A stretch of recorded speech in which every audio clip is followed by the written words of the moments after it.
Welcome everyone. आज हम modern history में एमसीक्यू देखेंगे गवर्नर जनरल एंड वाइसरॉय। इससे पहले 3 वीडियोस में हम लोग ने गवर्नर जनरल और वाइसरॉय के जितने भी इंपॉर्टेंट पॉइंट्स है वो सब कवर कर लिया था। आज हम गवर्नर जनरल एंड वाइसरॉय देखेंगे। इसमें हम लोग एमसीक्यू प्रैक्टिस करेंगे। हर एक एमसीक्यू के लिए आपके पास टोटल टाइम होगा 15 सेकेंड्स। अगर आपको और ज्यादा टाइम चाहिए तो काइंडली वीडियो पॉज कर लीजिए। तो पहला क्वेश्चन देखेंगे यहाँ पर, who handled the partition of Bengal? Hardings, Curzon, Minto या फिर चेम्सफोर्ड? जिसने बंगाल के विभाजन रद्द कर दिया, हार्डिंग्स, कर्जन, मिंटो या फिर चेम्सफोर्ड? यहाँ पर आपके 15 सेकेंड्स हो गए सेट और ये स्टार्ट। तो बंगाल का जो डिवीजन हुआ था वो कैंसिल किसने किया था इनमें से? हार्डिंग्स, कर्जन, मिंटो या फिर चेम्सफोर्ड?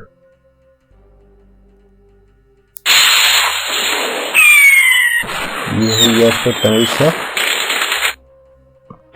यहाँ पर सही आंसर होगा हार्डिंग्स। हार्डिंग्स ने किया था 1911 में और पार्टीशन ऑफ बंगाल किया था कर्जन ने 1905 में। जब ये कैंसिल किया गया था तब इंडिया कैपिटल कलकत्ता से लेके दिल्ली भेज दिया गया था। देखते हैं अगला question. Which governor started the railways in India? Cornwallis, Dalhousie, Hardinge या फिर हेस्टिंग? इस गवर्नर ने भारत में रेलवे की शुरुआत की? कॉर्नवालिस, डलहाउसी, हार्डिंग्स या फिर हेस्टिंग? तो ये आपके 15 सेकेंड्स होते स्टार्ट ना। तो अगर रेलवेज की बात की जाए तो वो सबसे पहले स्टार्ट किस गवर्नर जनरल ने किया था? कॉर्नवालिस, डलहाउसी, हार्डिंग या फिर हेस्टिंग? यहाँ पर होता है आपका टाइम सा। तो फिर अगर देखा जाए तो फिर ये होगा सेकंड ऑफ डलहाउसी। डलहाउसी में 1853 में रेलवे स्टार्ट किया था और 1854 में उसने पोस्ट ऑफिस का स्टार्ट किया था। और अगर पहला टेलीग्राफ लाइन देखा जाए तो ये भी आपके डलहाउसी ने स्टार्ट किया था। ये पूछा है, who was the first Indian governor general of India? C Rajgopal ji, Chakravarti, Vallabhbhai Patel या none of the above? Bharat के पहले भारतीय गवर्नर जनरल कौन थे? सी राजगोपाल जी, चक्रवर्ती, वल्लभ भाई पटेल या फिर इनमें से कोई भी नहीं? आपके यहाँ पर 15 सेकेंड्स हो गए सेट और स्टार्ट। तो फिर पहले गवर्नर जनरल ऑफ इंडिया कौन थे? अगर ये सिर्फ पूछा जाता first governor general of India तो अलग आंसर होता, और यहाँ पर क्वेश्चन पूछा गया first Indian governor general of India. ये ठीक है और यहाँ पर टाइम्स अप।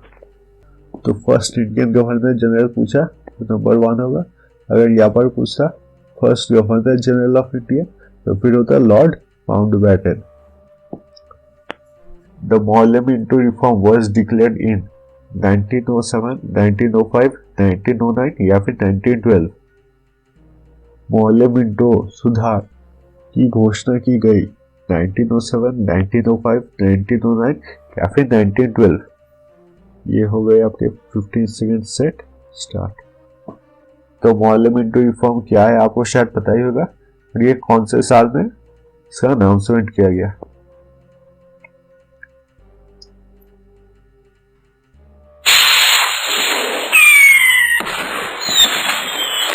ये हो गया आपका कॉन्सेप्ट। मॉर्लेमेंटो रिफॉर्म का अनाउंसमेंट हुआ था 1909 में। मॉर्लेमेंटो रिफॉर्म में ये बोला गया था कि हिंदू और मुस्लिम के जो इलेक्टेड लीडर होंगे, इलेक्टोर्स होंगे, वो अलग हो जाएंगे। इसलिए मिंटो को फादर ऑफ कम्युनल डिवीजन भी बोला जाता, क्योंकि पहला था जो जाति के नाम पे ऐसे करके इंडिया को अलग किया था। Who was the Governor General of India during the 1857 revolt? William Bentinck, Dalhousie, Cornwallis या फिर कैनिंग? 1857 के विद्रोह के दौरान भारत के गवर्नर जनरल कौन थे? विलियम बेंटिक, डलहौसी, कॉर्नवालिस या फिर कैनिंग? ये हो गए आपके 15 सेकेंड्स टाइम स्टार्ट। तो फिर गवर्नर जनरल कौन थे?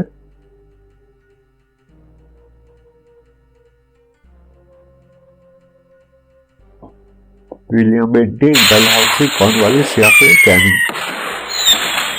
ये हो गया आपका टाइम का। इसका सही आंसर होगा कैनिंग। कैनिंग से पहले डलहौसी थे 1856 से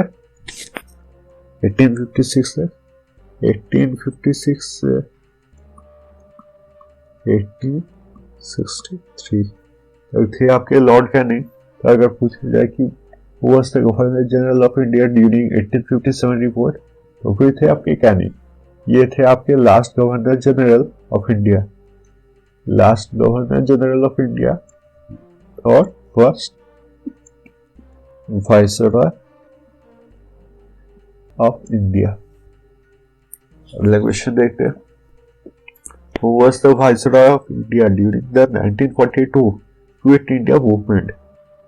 लिथगो, रिपन, वेवेल या फिर मिंटो? 1942 के भारत छोड़ो आंदोलन के दौरान भारत के वाइसरॉय कौन थे? लिथगो, रिपन, वेवेल या फिर मिंटो? यहाँ पर होते आपके 15 seconds time start, set, start. तो 1942 जो हुआ था रिवोल्ट, क्विट इंडिया मूवमेंट, उस टाइम वाइसरॉय कौन थे?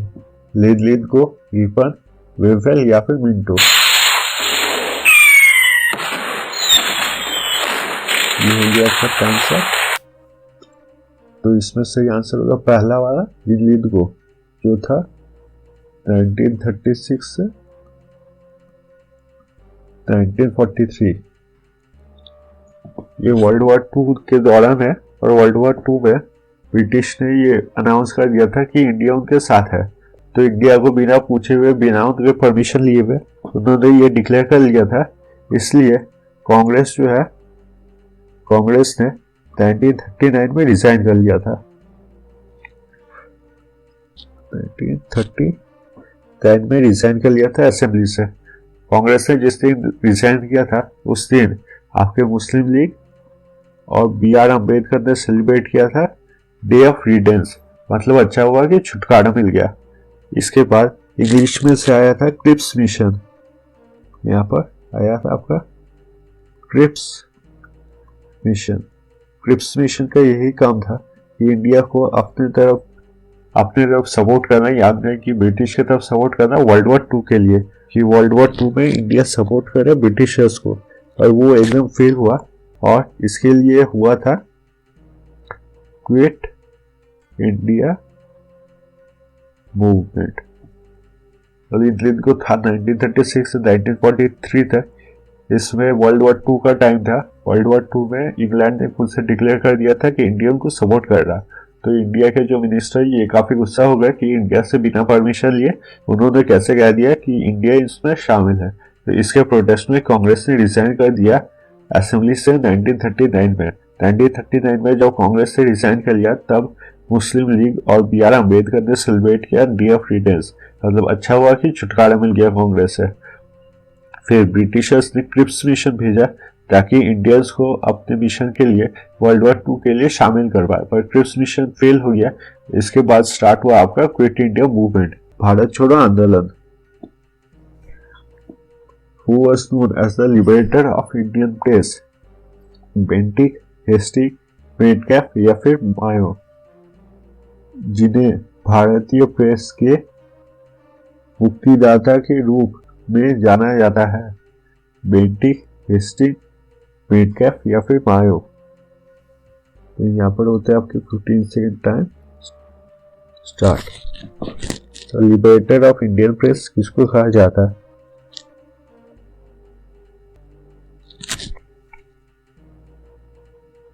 बेंटिक, हेस्टिंग, मेटकैफ या फिर मायो? ये हो गया आपका कॉन्सेप्ट। ये कहा जाता है आपके ऑप्शन 3 मेडकैफ।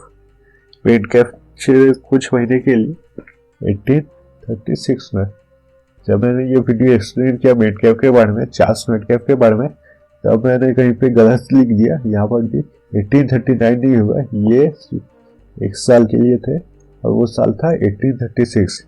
इन्होंने हटाया था 1823 में जो लाइसेंसिंग एक्ट लगाया गया था न्यूज़पेपर पे, उसको लाइसेंसिंग रेगुलेशन न्यूज़पेपर्स में लगाया गया था। ये लाइसेंसिंग रेगुलेशन इसलिए लगाया गया था कि न्यूज़पेपर्स जो भी प्रिंट करना चाहते हैं या फिर जो भी एडिटर बनना चाहते हैं उनको आपके इंडियन गवर्नमेंट से परमिशन लेना पड़ेगा। तो इंडियन गवर्नमेंट मतलब उस टाइम ब्रिटिशर्स थे और ब्रिटिशर्स सिर्फ उन्हीं को परमिशन देते थे जो ब्रिटिश के लिए अच्छा लिखते थे या फिर फॉरेनर्स को परमिशन देते थे। ऐसे कोई भी इंडियन या फिर कोई भी रेवोल्यूशनरी जो लोग थे वो सब प्रेस पे लिख नहीं पाते थे। इसी रेस्ट्रिक्शन को हटाया था आपके चार्ल्स मेडकैफ ने और इसलिए उनको लिबरेटर ऑफ इंडियन प्रेस कहा जाता है। और फिर से बोल देता हूँ, 1836 में जब मेडकैफ आया तब उन्होंने 1823 का जो लाइसेंसिंग रेगुलेशन होता है उसको हटाया था, इसलिए उनको लिबरेटर ऑफ इंडियन प्रेस बोला जाता है। Which Governor General was murdered at Andaman and Nicobar by a convict, Clive ripper Mayo या फिर नॉर्थब्रुक। एक दोषी द्वारा अंडमान और निकोबार में किस गवर्नर जनरल की हत्या कर दी गई? क्लाइव रिपर मेयो या फिर नॉर्थब्रुक। ये होता है आपका 15 सेकेंड्स टाइम स्टार्ट। इनमें से किस गवर्नर जनरल को मार दिया गया था? क्लाइव रिपर मेयो या फिर नॉर्थब्रुक।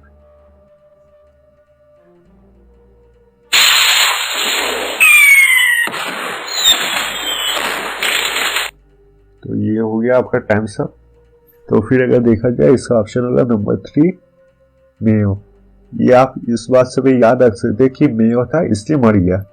मेयो मर गया अंडमान और निकोबार में जाके। जिसने मारा था उनका नाम था शेर अली। अंडमान और निकोबार प्रिजन में उनको लाइफ इम्प्रिजनमेंट मिला था शेर अली को।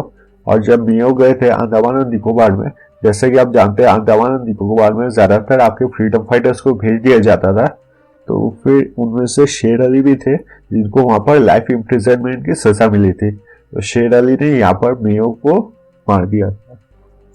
वो introduce the railways and telegraph in India? Dalhousie, Canning, Hardinge या फिर इरविन। जिन्होंने भारत में रेलवे और टेलीग्राफ की शुरुआत की? डलहौजी, कैनिंग, हार्डिंग्स या फिर इरविन। ये हो गए आपके 15 सेकेंड स्टार्ट। तो रेलवेज तो आपको पता ही है, थोड़ी देर पहले किया। वहीं से आपको ये भी पता होगा कि टेलीग्राफ और पोस्ट ऑफिस इंडिया में किसने स्टार्ट किया था? डलहौजी, कैनिंग, हार्डिंग या फिर इरविन।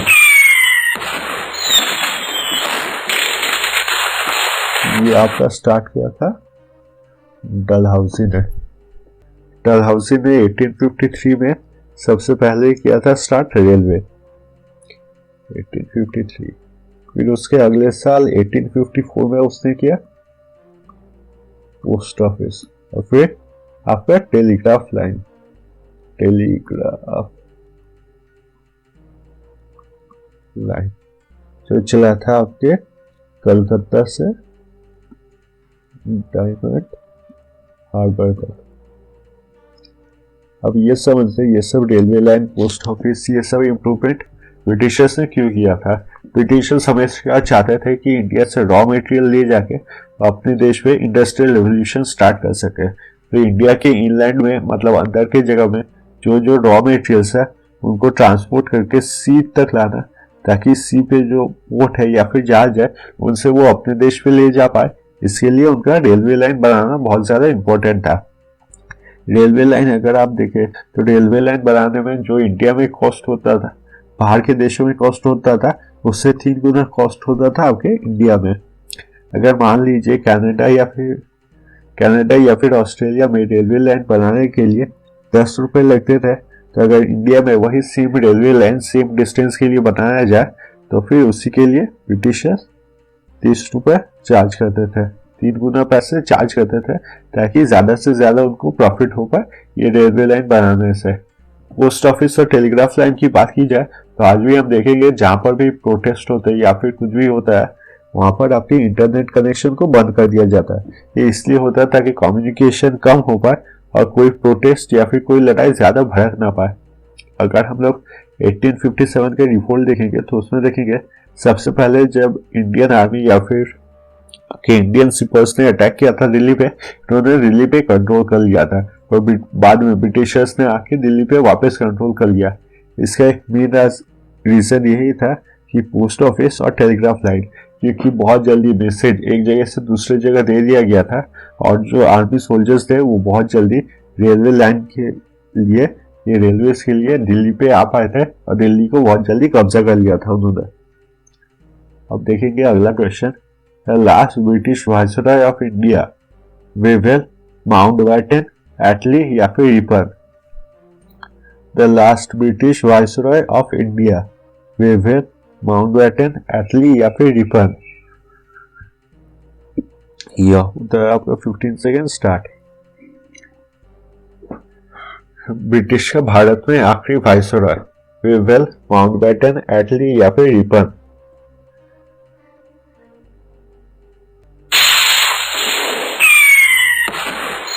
ये हो गया आपका टाइम्स अप। तो इसका सही आंसर होगा माउंटबेटन। ये थे आपके लास्ट वायसरॉय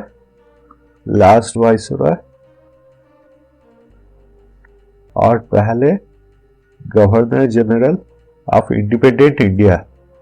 इन्होंने दिया था आपका माउंटबेटन प्लान या फिर जिसे कहते हैं 3 जून प्लान, जिसमें पहले बार ब्रिटिशर्स एक्सेप्ट किए थे इंडिया और पाकिस्तान दोनों अलग अलग हो जाएंगे और दोनों को एक साथ इंडिपेंडेंस मिल जाएगा।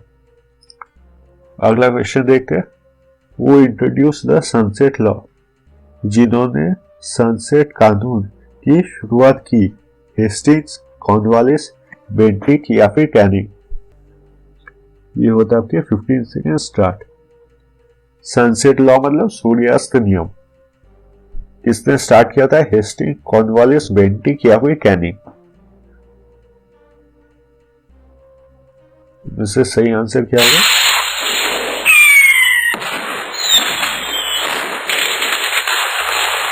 तो यहाँ पर हो गया आपका टाइम्स अप।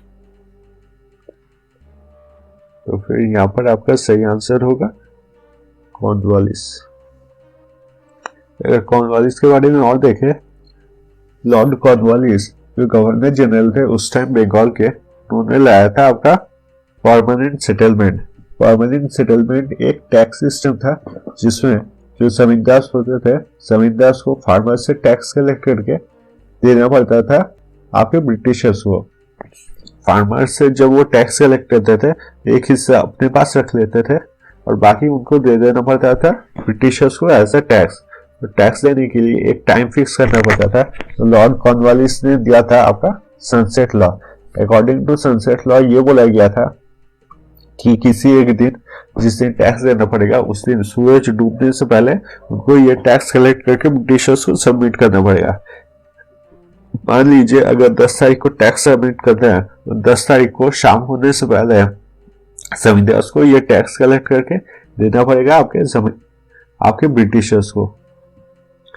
ये देखते हैं अगला वाला, the doctrine of lapse was introduced by Wellesley, Dalhousie, Canning या Lithgow. The doctrine of lapse द्वारा पेश किया गया था वेलेस्ली, डलहाउसी, कैनिंग या लिथगो।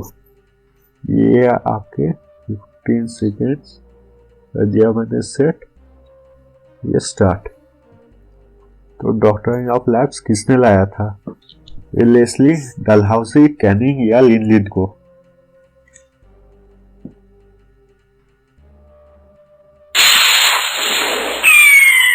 ये हो गया आपका टाइम सर। ये लाया था आपके डलहाउसी ने। अब ये डॉक्ट्राइन ऑफ लैब्स क्या होता है ये समझते हैं।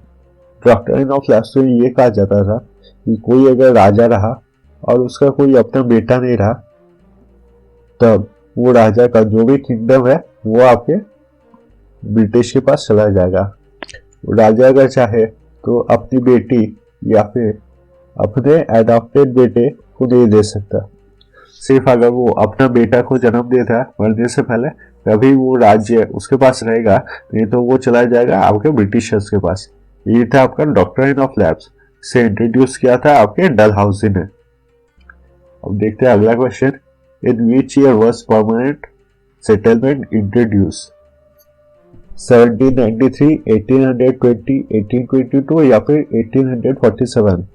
किस वर्ष में स्थायी दीपतन का परिचय दिया गया था? 1793, 1820, 1822 या फिर 1847? ये हो गया आपका 15 सेकेंड स्टार्ट। तो अगर टैक्स सिस्टम्स की बात करें तो टोटल 3 टैक्स सिस्टम थे जो ब्रिटिशर ने इंट्रोड्यूस किया था इंडिया में। उनमें से तो एक आपको पता ही है, परमानेंट सेटलमेंट।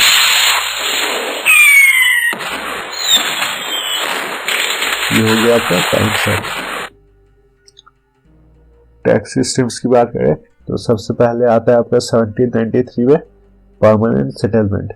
परमानेंट सेटलमेंट से आपको पता ही है कि जमींदार टैक्स कलेक्ट करते थे फार्मर्स से। फिर आया 1820 में। 1820 में आया आपका रियायतवाड़ी सिस्टम। रियायतवाड़ी टैक्स सिस्टम में ये होता था कि जो इंडिविजुअल फार्मर्स होते थे उनको जाके टैक्स देना पड़ता था। जो इंडिविजुअल फार्मर्स होते थे उनको जाके खुद से टैक्स देना पड़ता था। 1822 में आपका आया महलवाड़ी सिस्टम।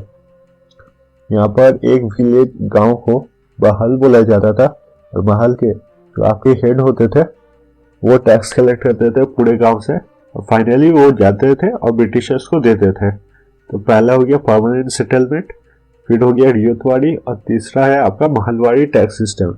इसका सही आंसर होगा option number 1, 1793 permanent settlement system. अब देखते हैं अगला क्वेश्चन क्या। Who passed vernacular press act? Litre, reaper, Dalhousie या फिर कैनिंग?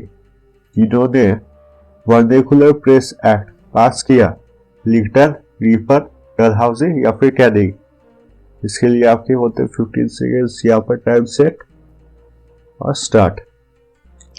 वर्नाकुलर प्रेस एक्ट किसने पास किया था? लीटर, रीपर, डलहौजी या फिर कैनिंग?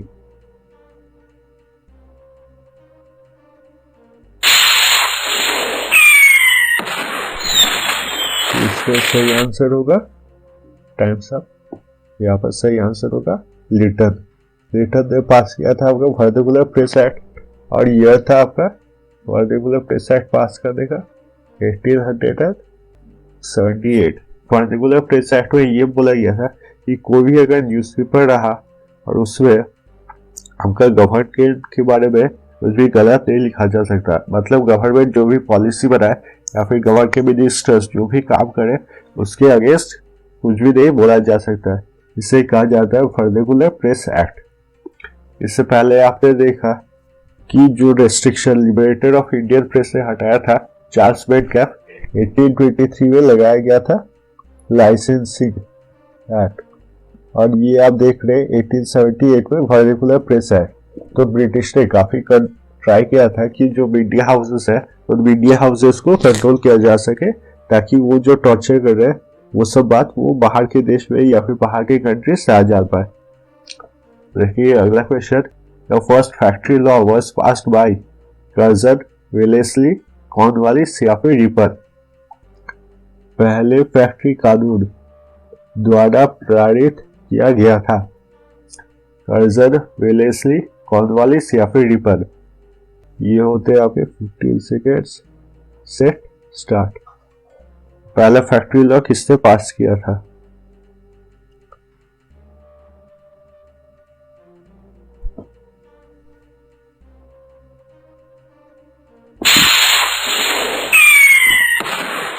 ये हो गया आपका आंसर। तो यहाँ पर सही आंसर होगा आपका ऑप्शन नंबर 4, रीपर। रीपर ने पास किया था पहला फैक्ट्री लॉ। अगर फैक्ट्री लॉस की बात करें तो टोटल 4 फैक्ट्री लॉस पास हुए थे। पहले फैक्ट्री लॉ में ये मेंशन था कि कोई भी बच्चा जो 7 साल की उम्र से कम का है उससे फैक्ट्री में काम नहीं दिया जा सकता, और 12 साल की कम की उम्र के जो भी बच्चे हैं उनके लिए काम के लिए एक फिक्स्ड टाइम लिमिट होगा। जो वो काम कर सकते हैं वो एक फिक्स टाइम लिमिट दे दिया जाएगा कंपनी की तरफ से कि कितने घंटे के लिए वो बच्चे वो काम करेंगे जो 12 साल से कम होंगे, या कि 7 से 12 साल तक जो भी बच्चे रहेंगे उनके लिए एक फिक्स टाइम लिमिट रहेगा कि फैक्ट्री में इतने घंटे वो काम करेंगे। Which viceroy has been described as brilliant failure? Curzon, Canning, Ripon या फिर लिटन? इस वाइसरॉय को ब्रिलियंट फेलियर बताया गया है। कर्जन, कैनिंग, रिपन या फिर लिटन? ये होता है आपका 15 सेकेंड का टाइम स्टार्ट। ये मैंने कर दिया सेट स्टार्ट। तो किससे बोला जाता है कि वो ब्रिलियंट फेलियर था?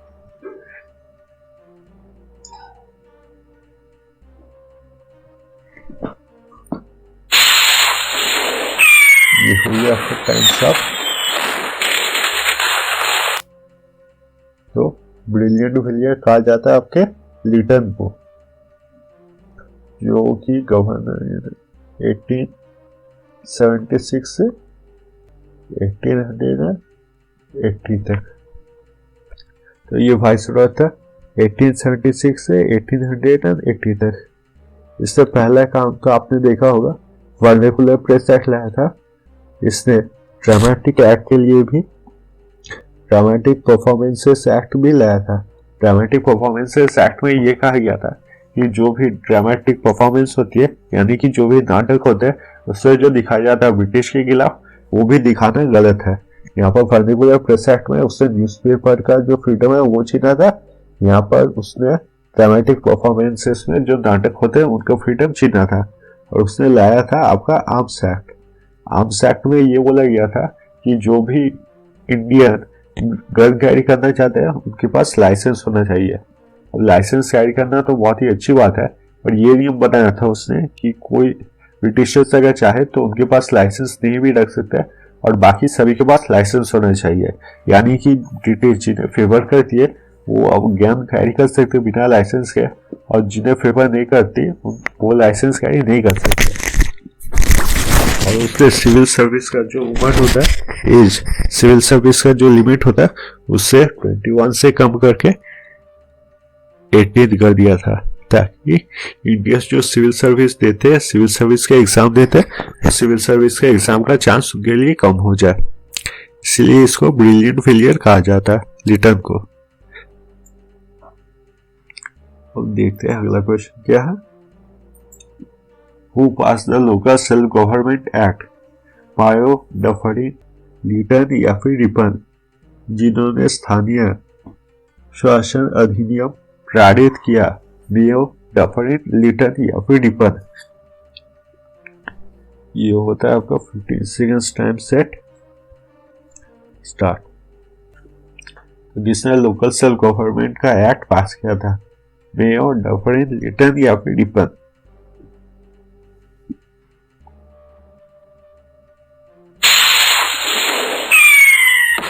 तो ये हो गया आपका आंसर। तो ये पास किया था आपके लॉर्ड रिपन ने। लॉर्ड रिपन ने लोकल सेल्फ गवर्नमेंट का जो एक्ट है उसको पास किया था, और इसके लिए उनको माना जाता है father of local government. Ripon ने जो सेंसस है वो भी एवरी 10 ईयर्स के लिए स्टार्ट किया था। इससे पहले जो लॉर्ड मेयो थे उन्होंने आपका सेंसस स्टार्ट किया था, पर उसे रेगुलराइज नहीं किया था। और लॉर्ड रिपन ने जो सेंसस है उसको एवरी 10 ईयर रेगुलराइज किया था। उन्होंने लाया था आपका इल्बर्ट बिल। अब ये इल्बर्ट बिल क्या होता है समझ लेते हैं। जो पहले सुप्रीम कोर्ट था या फिर कोई भी कोर्ट था, उसमें नियम था कि कोई फॉरेनर अगर क्रिमिनल होगा तो फिर जज जो होंगे वो सिर्फ ब्रिटिशर जज हो सकता, कोई भी इंडियन उस फॉरेन क्रिमिनल को जज नहीं कर सकता। और इल्बर्ट बिल में ये बोला गया था कि कोई भी इंडियन हो या फिर ब्रिटिशर जज हो, कोई भी जजमेंट दे सकता है क्रिमिनल के लिए। इसे कोई भी ब्रिटिशर ने पसंद नहीं किया था और इंग्लैंड में इसके खिलाफ काफी प्रोटेस्ट हुआ था। ब्रिटिशर्स को जैसे कि समझ में आया कि इंडिया में उन्होंने एक इंसान को भेज दिया और किसी जानवर को नहीं भेजा, तो उन्होंने रिपन को वहां से वापस बुला लिया था इंग्लैंड में। अब देखेंगे अगला question, who first introduce the portfolio system? Dalhousie, Canning, Ripon या फिर लिटन? जिन्होंने सबसे पहला पोर्टफोलियो सिस्टम की शुरुआत की थी? डलहाउसी, कैनी, रिपन या फिर लिटन? ये होते हैं आपके 15 सेकेंड्स टाइम, सेट और स्टार्ट। ये आपका आज का लास्ट क्वेश्चन है। तो फिर पोर्टफोलियो सिस्टम आपने किससे स्टार्ट किया था?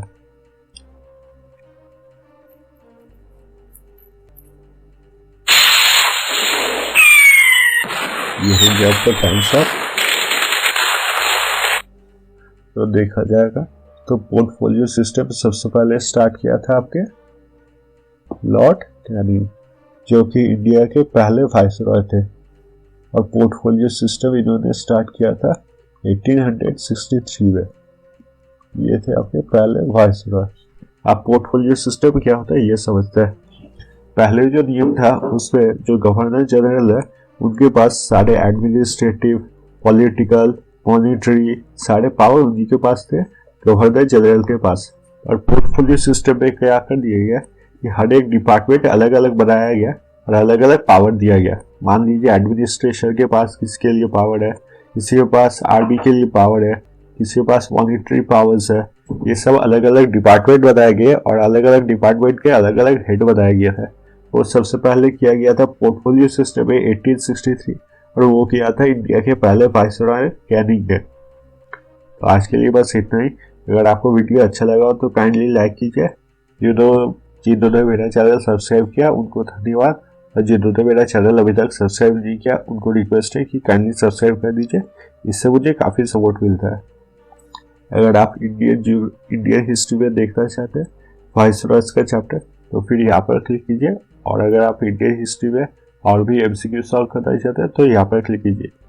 थैंक यू सो मच ये वीडियो देखने के लिए। मिलेंगे अगले वीडियो में।